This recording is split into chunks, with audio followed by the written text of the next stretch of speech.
नमस्कार दोस्तों, मैं मनीष कुमार भोज आप सभी का अपने इस YouTube चैनल पहाड़ एजुकेशन में हार्दिक स्वागत करता हूं। दोस्तों, जैसे कि आप सभी को सर्वविदित है कि हमने इस चैनल के माध्यम से उत्तराखंड की विभिन्न प्रतियोगिता परीक्षाओं के लिए जो कंप्यूटर का जो पोर्शन दिया जाता है, जहां से कंप्यूटर से रिलेटेड जो क्वेश्चन पूछे जाते हैं, उसकी हमने एक नई श्रृंखला प्रारंभ की हुई है। इससे पूरे एक वीडियो आ चुकी है। आज हम जो देखेंगे कंप्यूटर का परिचय, अगर हम कहें इन्फॉर्मेशन ऑफ टू कंप्यूटर, क्या क्या कंप्यूटर के बारे में होता है, जो बेसिक चीज़ें होती हैं उनके बारे में हम समझेंगे। कंप्यूटर का कार्य क्या होता है, कंप्यूटर की विशेषताएं क्या होती हैं और कंप्यूटर का इतिहास क्या होगा, इस पर थोड़ा सा हम प्रकाश डालेंगे। साथ ही अगर हम बात करें कंप्यूटर की कौन कौन सी पीढ़ियां अभी तक रही हैं, किस प्रकार से कंप्यूटर का वर्गीकरण किया गया है, उसके आधार पर किस प्रकार से कंप्यूटर को आधारित किया गया है। अगर हम बात करें कंप्यूटर का वर्गीकरण के आधार पर करें तो आकार के आधार पर किया गया है, कार्य के आधार पर किया गया है, उसके उद्देश्य के आधार पर किया गया है। अगर हम बात करें दोस्तों, कभी क्वेश्चन पूछा जाता है कि कंप्यूटर का वर्गीकरण कितने प्रकार से किया जाता है। कंप्यूटर का वर्गीकरण 3 प्रकार से किया जाता है। एक आकार के आधार पर किया जाता है और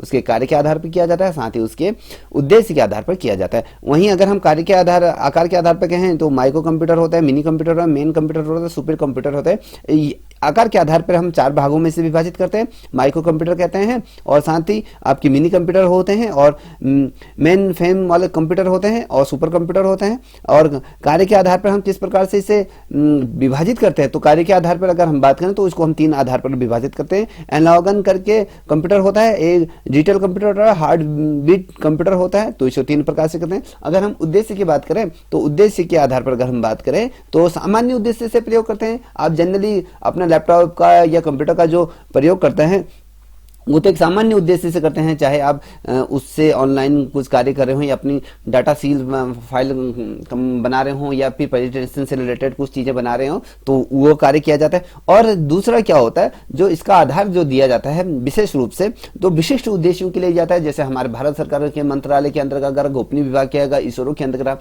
अगर हम मेडिकल के क्षेत्र में कहें, अगर साइंस के क्षेत्र में कहें या फिर आप स्पेस के क्षेत्र में कहें, तो कहीं ना कहीं इसकी अपनी विशिष्ट इसकी अपनी पृष्ठभूमि, इसका एक आधार होता है, तो इस आधार पे हमने इसको विभाजित किया गया। और देखिए, कभी जो पूछा जाता है कि भैया किस प्रकार से वर्गीकरण क्या है, तमाम चीजें, तो उसके आधार पर हमने कहा फिर उसके कार्य क्या होता है, उसके उद्देश्य क्या होता है, तो उससे संबंधित आज की हमारी श्रृंखला रहने वाली है। आइए शुरुआत करते हैं। आज की श्रृंखला का हम पहला प्रश्न आप लोगों के समक्ष रखने जा रहा हूं। दोस्तों, इसे ध्यानपूर्वक देखिएगा, इससे बहुत ढेर सारे क्वेश्चन बनते हैं। ठीक है, आज का जो पहला प्रश्न है आपकी स्क्रीन पे इस प्रकार से है।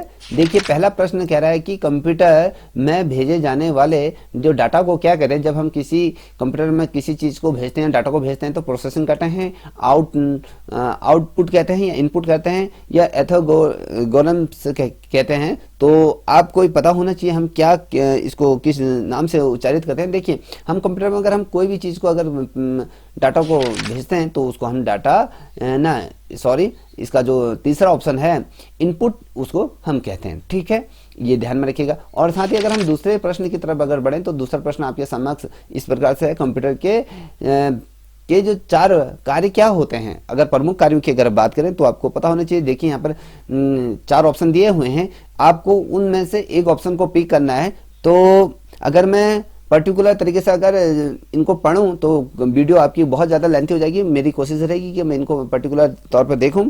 देखिए, अगर कंप्यूटर के जो प्रमुख कार्य है उनकी अगर हम बात करें, जो 4 प्रमुख कार्य होते हैं, देखिए इसका ऑप्शन ए है। और ऑप्शन ए के अंतर्गत जैसे हम कहते हैं कि यार इनपुट हो गया, प्रोसेसिंग हो गया, आउटपुट हो गया और स्टोरेज होता है, ये इसका महत्वपूर्ण कार्य होता है। देखिए, हम इनपुट किसी चीज़ को उसमें डालते हैं, उसका प्रोसेसिंग कार्य किस प्रकार से करता है और हम उसको जो हमारा पूरा कार्य हमने जो किया, अगर मान लीजिए हमने इनपुट के माध्यम से किसी फाइल को बनाया गया, किसी PDF को बना रखा है, किसी ठीक है प्रेजेंटेशन को बनाकर हम उसको प्रिंट आउट करना है, उसको प्रोसेसिंग करना है, तो उसको प्रिंट आउट के डायरेक्ट से। और साथ ही हमारा जो कंप्यूटर है, जो लैपटॉप है, उसका स्टोरेज के आधार पर इसको हम विभाजित करते हैं। 4 प्रमुख इसके भाग होते हैं, इतना ध्यान में रखें। क्वेश्चन कभी ये पूछा जा सकता है, देखिए इसमें हमने तो 4 ऑप्शन आपको दे दिए हैं, तो कभी ये पूछा जा सकता है तो कंप्यूटर के कितने प्रमुख कार्य होते हैं, तो कभी क्वेश्चन पूछा जाता है तो आपको पता होना चाहिए कि 4 कार्यों में इसको विभाजित किया जाता है। देखिए, तीसरा प्रश्न आपको देखिए कि कंप्यूटर निम्न में से कौन सा कार्य नहीं करता है। कंप्यूटर का अगर हम देखें तो ओवरऑली कि जो कंप्यूटर जो कार्य नहीं करता है तो वो कौन सा कार्य है, आपके सामने इस प्रकार से ऑप्शन दिए हुए हैं। देखिए, ऑर्डर स्टैंडिंग की अगर हम बात करें, यहाँ पर जो तीसरा ऑप्शन है तो ये वाला कार्य नहीं करता है, और सभी कार्य अगर हम बात करें तो कंप्यूटर करता रहता है। ठीक है, अब अगर वहीं हम चौथे प्रश्न की तरफ बढ़े तो चौथा प्रश्न क्या कह रहा है उसको भी देख लेते हैं। चौथा प्रश्न कह रहा है कि किसी भारी स्रोत से आती है, देखिए किसी भारी स्रोत से आती है और कंप्यूटर सॉफ्टवेयर में फिट की जाती है, उन सूचनाओं को डैश डैश डैश क्या कहते हैं। ये बहुत ज्यादा महत्वपूर्ण प्रश्न है, बहुत अच्छा प्रश्न भी है। देखिए जब हम किसी स्रोत की बात करते हैं, हम कोई डाटा को लेते हैं या किसी चीज को हम कंप्यूटर में ऐड करते हैं या उसको प्रोसेसिंग के लिए उसको कंप्यूटर में डालते हैं, या पेन ड्राइव के माध्यम से या किसी अन्य माध्यम से, अगर आप किसी भी माध्यम से अगर डालते हो तो कंप्यूटर सॉफ्टवेयर में उसको किस प्रकार से हम फिट करते हैं, तो उन सूचनाओं को हम क्या कहते हैं, आउटपुट, इनपुट, थ्रूपुट और रिपोर्ट। तो क्या कहते हैं, कहा जा सकता है, तो ये चौथे का जो राइट आंसर होगा इसका इनपुट ये होगा। ठीक है, इनपुट ये महत्वपूर्ण, इसको ध्यान में रखिएगा, इनपुट होता है। ठीक, अगर वहीं हम प्रश्न पांचवी की तरफ बढ़े तो पांचवा प्रश्न क्या कहता है, सूचना तैयार करने के लिए डाटा का प्रयोग कहलाता है। देखिए ये आपके आरबीआई में भी पूछा गया है 2013 में, बहुत अच्छा क्वेश्चन है, बी ग्रेड का जो पेपर हुआ था उसके अंतर्गत आया था क्वेश्चन। देखिए सूचना तैयार करने के लिए डाटा का प्रयोग कहलाता है, क्या कहलाया जाता है, हम जब किसी सूचना को तैयार करते हैं किसी डाटा के बेस पर तो उसे क्या कहते हैं, फीडबैक, ये प्रोसेसिंग या प्रोसेसिंग प्रोग्रामिंग, सॉरी इसको देख लेते हैं, पहले हो गया फीडबैक, हो गया प्रोग्रामिंग, हो गया प्रोसेसिंग, हो गया एनालिसिस होता है, या इनमें से कोई नहीं, हम क्या चीज इसको करते हैं। तो दोस्तों इसका सही आंसर जो होगा आपका तीसरा प्रोसेसिंग के माध्यम से हम किसी डाटा को प्रयोग कर सकते हैं। जब हमारा डाटा प्रोसेसिंग होगा ही नहीं तो हम कैसे तैयार कर सकते हैं भैया कि डाटा हमारा सही है, उसको हम वर्क में किस प्रकार से ला सकते हैं, तो ये इसका राइट आंसर होगा। ठीक है, अगर वहीं छठे नंबर का प्रश्न की अगर हम बात देखें तो सभी को ये प्रश्न आता होगा। देखिए ये IBPS PO का जो पेपर है तो उसके अंदर ये क्वेश्चन पूछा गया है, बहुत ज्यादा महत्वपूर्ण प्रश्न है। ठीक है, अब देखिए ये जो है ना आउटपुट क्या है ये पूछ रहा है, तो जो प्रोसीजर यूजर से प्राप्त की जाती है, ये जो प्रोसीजर यूजर को प्रदान की जाती है, जो प्रोसीजर द्वारा प्रोसेस को प्रदान की जाती है, यूजर द्वारा प्रोसेसर को जो प्रदान की जाती है वो है उपरोक्त में से सभी, या इसमें 5 ऑप्शन दिए हुए हैं या इनमें से कोई नहीं, तो आपको बताना है इनमें से कौन सा सही होगा। देखिए बच्चों, जो अगर हम इसका दूसरा जो ऑप्शन है ये एकदम राइट है इसका। ठीक है, ये जो कह रहा है कि जो प्रोसेसर यूजर को प्रदान करता है, जब आउटपुट हम किसी चीज को हमने किसी चीज का प्रिंट आउट करना है तो वो प्रिंट आउट किसे मिलेगा, हमें तो मिलेगा आउटपुट, हम क्या कर रहे हैं उसको, तो वो यूजर को प्राप्त होता है ना किसी जो उसका प्रयोग करेगा। कहने का मतलब है आप जब किसी चीज को आउटपुट के रूप में उसे प्राप्त करना चाहते हैं तो यूजर ही तो करेगा, व्यक्ति विशेष ही करेगा उसको, ये दीजिए आपका समझ में आ जाना चाहिए। अब सातवां नंबर का प्रश्न क्या कह रहा है इसको भी देखो, निम्न में से कौन सी कंप्यूटर की विशेषता है, आपको बता रहे हैं कंप्यूटर की ऐसी कौन सी विशेषता है। देखिए पहला तीव्र गति, या फिर त्रुटि रहित कार्य, या गोपनीयता, या ये सभी। तो जो सातवां नंबर का प्रश्न है, आप कंप्यूटर की ये सभी विशेषताएं इसमें पाई जाती हैं। ठीक है, ये बहुत ज्यादा महत्वपूर्ण प्रश्न है परीक्षा के मद्देनजर। देखिए तीव्र गति से भी कंप्यूटर चलता है, त्रुटि रहित कार्य के लिए हम तो प्रयोग करते हैं, और ये जब हम अगर हमारी कोई फाइल है या हम कोई चीज को गोपनीयता से रखते हैं तो उनको किसी फाइल के माध्यम से हिडन राइट कर सकते हैं, तो ये सभी कार्य इसके लिए बहुत ज्यादा महत्वपूर्ण है। ठीक है, अब 8वें नंबर का प्रश्न की अगर हम बात करें तो 8वें नंबर का प्रश्न क्या कह रहा है, देखिए ये यूनेस्को बैंक ऑफ इंडिया कल के अंदर पूछा गया था, आने की संभावनाएं हैं इसकी। देखिए 8वें नंबर का प्रश्न, कच्चे तथा रॉग फैक्ट्स बनाता है जबकि ये डाटा अर्थपूर्ण बन जाता है, ये क्यों कह रहा है ऐसा, इसको भी समझते हैं। देखिए सूचना रिपोर्टिंग के लिए कह रहा है, या फिर डाटा सूचना के लिए कह रहा है, या तीसरा सूचना बिट्स के लिए कह रहा है, चौथा रिकॉर्ड बाइट्स के लिए कह रहा है, या बिट्स और बाइट्स ये दोनों, या क्या है, इसमें से 5 ऑप्शन दिए हैं तो आपको एक को पिक करना है। तो अगर इसका सही आंसर है तो कच्चा, अगर हम कहें डाटा कच्चे तथा अगर यहाँ पर देखिए सूचना से डाटा को अर्थपूर्ण बनाया जाता है, अगर इसका जो ऑप्शन है दूसरा, इसका ऑप्शन सही है। ठीक है, अब बढ़ते हैं 9वें प्रश्न की ओर बढ़ते हैं। तो 9वां प्रश्न क्या कह रहा है उसको भी देखते हैं। 9वें नंबर का प्रश्न कह रहा है, देखिए कंप्यूटर चलाने के लिए प्रयोग किया जाने वाला डाटा या सूचना क्या कहलाई जाती है। देखिए SBI के कल के अंतर्गत ये 2012 में पूछा गया है।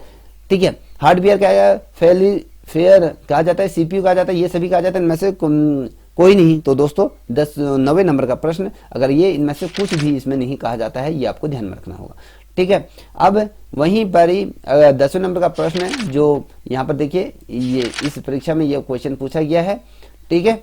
देखिए कंप्यूटर में जो सूचना को इनपुट करते हैं तो निम्न में ऐसे क्या बनता है, डाटा बनता है या आइडियाज बनता है या ऑब्जेक्ट बनता है या फैक्टर्स बनता है या ये सभी। तो दोस्तों ये जो हम किसी चीज को इनपुट करते हैं ना, हम देखिए जब हम किसी फाइल में किसी डाटा को कलेक्ट करके उसको उसमें प्रेषित करते हैं या कहीं उसमें फिट करते हैं तो एक डाटा हमारा वो बन जाता है। ऑप्शन इसका ए बिल्कुल राइट होगा, ठीक है, डाटा उसको कहलाया जाता है। और देखिए 11वें नंबर का प्रश्न है, नॉन न्यूमेरिक डाटा का उदाहरण क्या होता है, ये आपको बताना है। देखिए यहाँ पर स्पष्ट तौर पे दिया गया है, 2015 में भी क्वेश्चन पूछा गया, कर्मचारी का नाम, स्टेट स्टोर या फिर बैंक अकाउंट नंबर, ये सभी इनमें से कोई नहीं। तो 11वें नंबर का अगर हम बात करें जो प्रश्न है तो उसका ऑप्शन ए कर्मचारी का नाम ये होता है, ठीक है, बहुत ज्यादा महत्वपूर्ण प्रश्न परीक्षा के मद्देनजर। अब वहीं अगर हम बात करें यहाँ पर देखिए 12वें नंबर का प्रश्न क्या कह रहा है, निम्न में चक्रों में से इनपुट, प्रोसेसिंग, आउटपुट और स्टोरेज के रूप में इसके घटक सम्मिलित हैं। देखिए ये आपके IBPS जो कलर मेन में 2017 में क्वेश्चन पूछा गया है। यहाँ पर देखिए अब हमने बात क्या करें, ऐसा कौन सा ऑब्जेक्ट है इनमें से जो चक्रों से इनपुट, प्रोसेसिंग, आउटपुट और स्टोरेज के रूप में घटक में ये सम्मिलित है।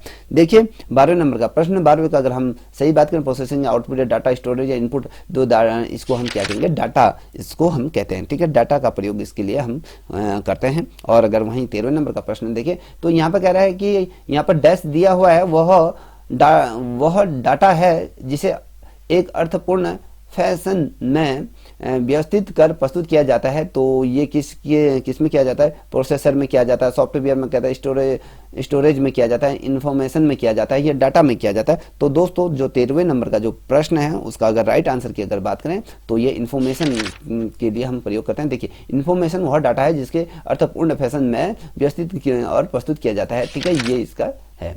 अब वहीं अगर हम 14वें नंबर का प्रश्न की तरफ बढ़ें तो 14वें नंबर का प्रश्न क्या कह रहा है, डाटा को प्रोसेसिंग करने के लिए आवश्यक चरणों और कार्य जैसे कि प्रश्नों के जवाब या किसी आइकन पर क्लिक करना कहलाया जाता है। क्या देखिए ये प्रश्न भी आपके 2017 में पूछा गया है। देखिए 14 नंबर का प्रश्न, जब हम किसी डाटा को प्रोसेस करने के लिए अगर हम किसी जो चरण होते हैं उसके स्टेप टू स्टेप अगर हम उसमें कार्य करते हैं, जैसे कि अगर हम कहते हैं कि भैया हम ऑब्जेक्टिव वाले प्रश्नों के जवाब दे रहे हैं या किसी आइकन को या कोई लिंक आता है तो हम उसको क्लिक करते हैं तो वो क्या कहलाया जाता है। तो अगर इसका सही आंसर दे दूं तो दोस्तों ये जो होता है ना, सिस्टम यूनिट के माध्यम से किया जाता है, ठीक है। यहाँ पर जो ये 5 ऑप्शन दिए हैं तो उनमें से चौथा ऑप्शन आपका सही है, ठीक है।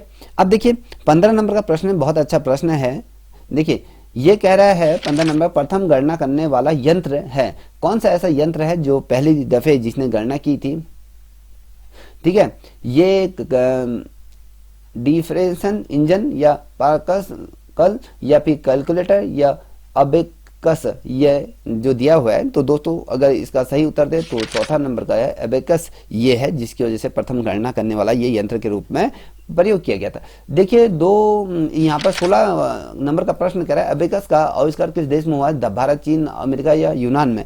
तो एबेकस क्या है, हम इसका आविष्कार कब है, ये यंत्र है जिसे हम गणना करने के लिए प्रयोग में किया जाता है। तो इसका जो आविष्कार हुआ था दोस्तों, इसका अगर बताएं तो ये चीन के अंतर्गत इसका प्रयोग